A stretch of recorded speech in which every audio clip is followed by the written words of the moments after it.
what is she doing in this story anyway? The book of Ruth, chapter 3.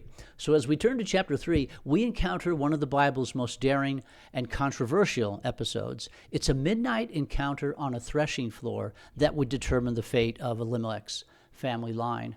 And as we will see, by the end of this chapter, the essence of the gospel is being played out through the very desperate plan of a widowed woman and the obedience of her Moabite daughter-in-law. Now, Naomi, as we find her in chapter 3, is a woman who has had a lot of time on her hands, and she is slowly being transformed by the passage of that time and the change in her circumstances. She's no longer the bitter returnee, from Moab that we met in chapter 1. No, she's become a strategic thinker, for better or worse, with a dangerous plan. Now, that's what happens when you give somebody like Naomi too much time. Day after day, as Ruth would glean in one of Boaz's fields, Naomi had time to think and time to observe, and then time to calculate, and finally, time to craft a very audacious scheme. The current arrangement of Ruth gleaning every day and bringing home a ton of grain night after night, well, that is sustainable for the short term. In fact, things are very good right now. But Naomi's mind is fixed on the long-term solutions, specifically the complete restoration of her family's inheritance. So chapter 3 is going to center around the threshing floor. Now, the threshing floor in ancient Bethlehem 3,000 years ago, that was more than just a flat piece of land.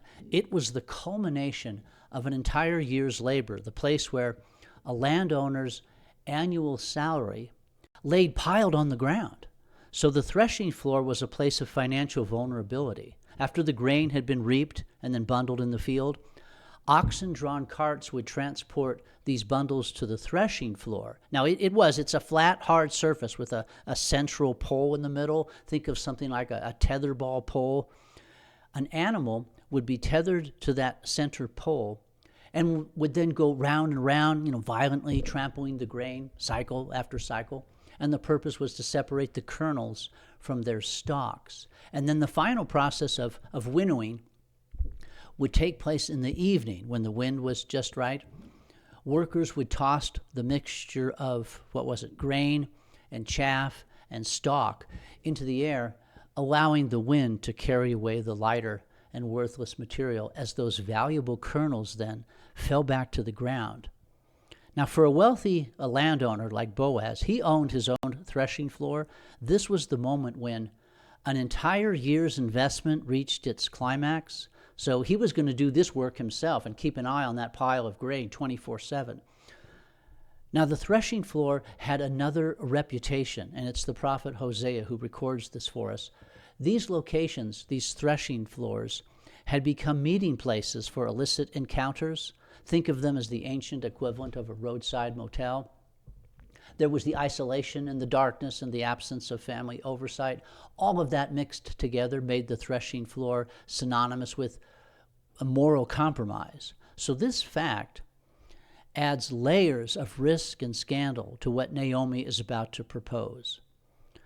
So picture the scene as Ruth returns home from another day of gleaning. Now we're just going to have to imagine or, fabricate how many times Naomi must have gradually started this conversation before she revealed her hand to Ruth and spelled the whole thing out, because the plan is absolutely insane. We're 3,000 years removed from this story, and you don't have to know too much about human nature and what I've just described about the threshing floor to know that the plan Naomi is going to propose, it's risky, it's dangerous, it's life-threatening, and it's potentially explosive for Boaz's family. So we can just imagine hearing Naomi's patient, persistent voice as she finally tells Ruth the whole story one night. Well, Ruth, I've been thinking. You know that every evening, you know Boaz, who has been so nice to us? Well, now that the gleaning season, it's almost over, and the next phase of harvesting is upon us, Boaz is going to be personally working at his threshing floor. Every evening for the next week or so, he's going to be working into the early morning hours. And then he's going to go to sleep out there on that pile of grain to prevent a theft. I'm listening, Naomi. Why are you telling me this? Well, there's something I want you to do. I want you to listen carefully as I spell this whole thing out, and I don't want you to laugh because I am being serious. I want you to approach Boaz while he is alone in the middle of the night. Well, can I stop you right there? Whatever else it is you have to say, this whole thing sounds like it's riddled with potential disaster. I'm a Moabite, remember? Boaz is married, and we all know what happens at the threshing floors in the middle of the night, and don't think I don't know what Israelites think about Moabite women. For how many hundreds of years have you thought of us as having this scandalous reputation? I know what Moses wrote about the seductive power of Moabite women over Israelite men, and now you want to deliberately place me in this compromising situation with the most prominent citizen in all of Bethlehem. If anything goes wrong, Boaz's life is ruined, and I'm a dead woman. Well, Ruth, just let me finish. If you go out there and nobody sees you, and if you were to approach Boaz as he sleeps and uncover his feet, that gesture would signify to him that you would like him to play the role of levir and raise up for the family of Elimelech, my husband, a child. Boaz is already acting on our behalf in a financial way.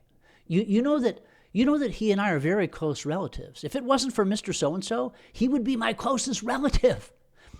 You would simply be asking him to advance the kindness that he has already shown to you and to me, and to turn that kindness into a permanent solution to our real problem. And that real problem, as we well know, is that we need a replacement for Elimelech.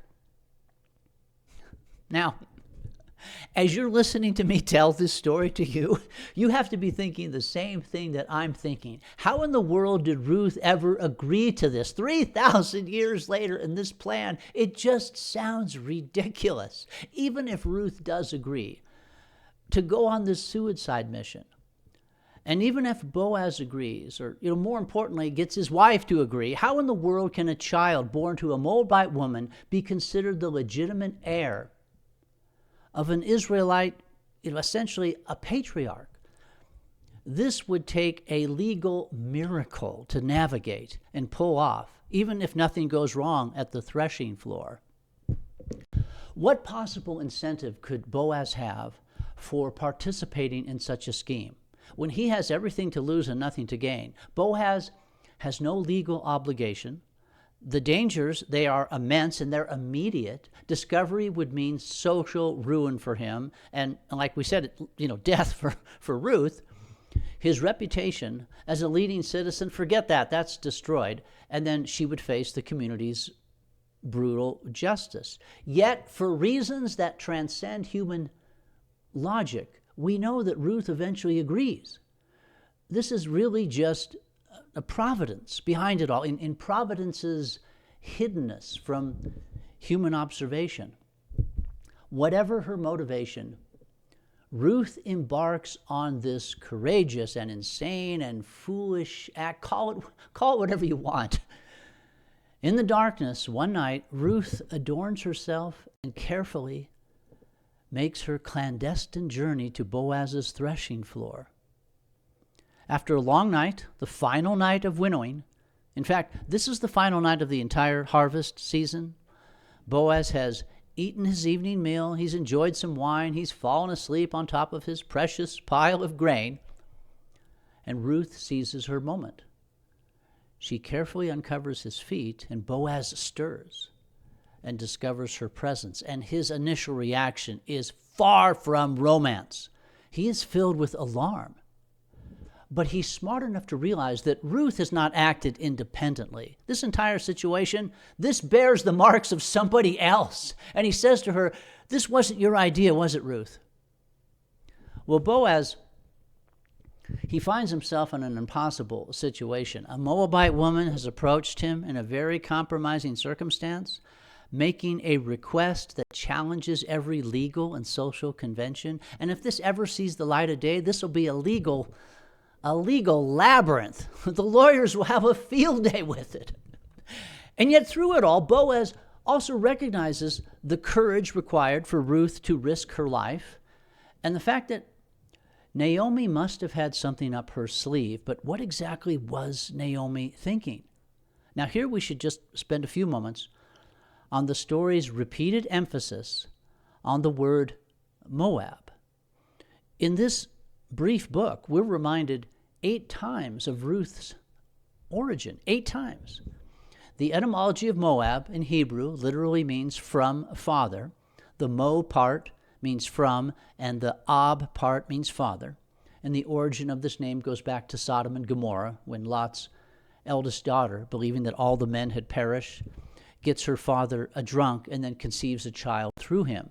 And she names that child Moab. So the part we're emphasizing here is that the Moabites are the product of a shameful physical union, and that's one of the key takeaways. It's the violation of a fundamental taboo. So this placed the Moabites under perpetual suspicion and rejection. They were easy targets. But let's consider the Christology. A shameful physical union. What represents the universe's most scandalous physical union? And it has nothing to do with the Moabites. Believe it or not, it's the incarnation of the baby Jesus. Now, before you stop watching and before you think that's completely sacrilegious, when you look at your favorite nativity scene, what are you looking at? You're looking at God Almighty in all of his holiness and all of his omniscience and perfection, in union with humanity, in all of our sinfulness and corruption and limitation. This is a disgraceful, humiliating association. It's a fundamental violation. And the baby in Bethlehem represents the ultimate from Father moment. This is how you manifest yourself and your glorious salvation, someone might well ask. Jesus is the ultimate Moabite, the one who emerges from what appears to be a sacrilegious and scandalous union. Don't think that the Virgin Mary didn't have to endure all sorts of false accusations about the origin of her pregnancy, about this little boy. Well, the book of Ruth, in this third chapter, is introducing the idea of Boaz and Ruth. And the listener is supposed to hear this story not just with wonder, but with the recognition, hey, a potentially shameful union is going to become the source of this story moving forward, even the salvation of this family and Ruth's Moabite identity, all of that, we're just going to set it aside. She's now positioned to be the unexpected hero. She represents salvation packaged in a resented and shameful wrapper. Salvation comes through what is scandalous. So Boaz, poor guy, he lies awake during the remaining hours of the morning, and his mind is racing to reconstruct Naomi's strategy. What was that woman thinking? She obviously has an end game in mind, but what is it? He realizes that Ruth did not come out here on her own thinking, but it was Naomi's plan. And that Naomi, she's a smart woman. She's obviously thought this all the way through to the end, but what is that end? She's obviously envisioning a plan that's going to produce a baby, and that child has to somehow be connected to Elimelech's land. We need to connect, and this is the second crucial part, we need to connect the womb of Ruth to the land of Bethlehem. A womb that is despised by most of the people living in Bethlehem is going to be connected to the land of Israel, which in its fullest manifestation is what? What is the land of Israel? It's the body of Christ. Can you not see the story of Jesus jumping out of the pages here?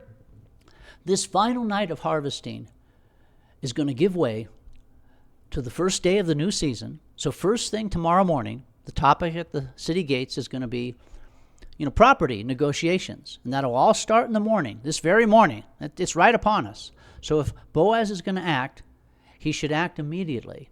It takes him the remainder of the night, every hour until daybreak, before he finally arrives at it.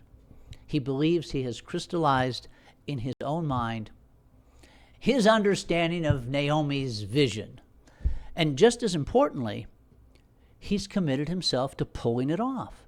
The plan requires Boaz to assume a dual role. It's unprecedented in Israelite history. That's what she was thinking, that he, Boaz, would simultaneously serve as the kinsman-redeemer and the levir. He also recognizes that the success of this plan, it does not depend on legal maneuvering. That isn't going to happen. The law doesn't support any of this in any way. This plan is going to depend on community acceptance. The people of Bethlehem, they have to be convinced that a child born to Ruth can legitimately be connected to Naomi's family. And this is going to require a shift in perspective. Ruth cannot be thought of as an outsider. She's going to have to be seen as an instrument of God's redemptive plan. Boaz sends Ruth home with a generous portion of grain. He's communicating his full commitment to Naomi's plan. In effect, Naomi, I'm on board. He's saying to her, Naomi, I now know what you were thinking and why you sent Ruth on this crazy, perilous mission. Scandal has been avoided, and a baby might very well be on the way. However, before Boaz can proceed, he has to address his own wife, because levirate marriage, it's not a legal obligation, and especially under these circumstances where it's being proposed as an unorthodox and unprecedented idea, it will affect his entire household. Levirate marriage is a casuistic law. A casuistic law it's a conditional one. It's case-based, meaning it's not in the same category as thou shalt not kill. So first thing this morning, having taken care of arrangements at home, Boaz prepares to meet with Naomi's closest relative, Mr. So-and-so, at the city gate.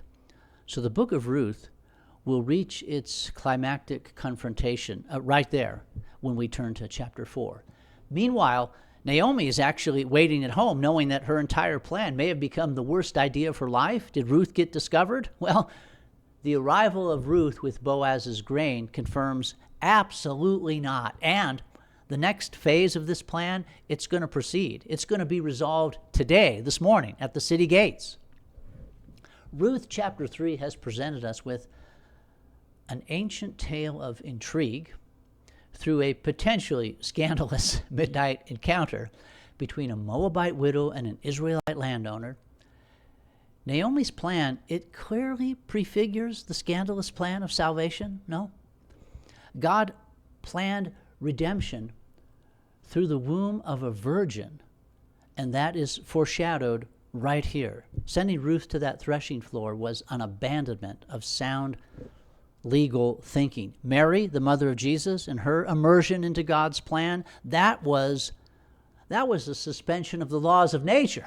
So view this threshing floor encounter through the eyes of the gospel. It's a location of violence, like the cross, producing the final product of value. Unexpected, scandalous, risky, all taking place at the location of not the pearl of great price, but this pile of great price.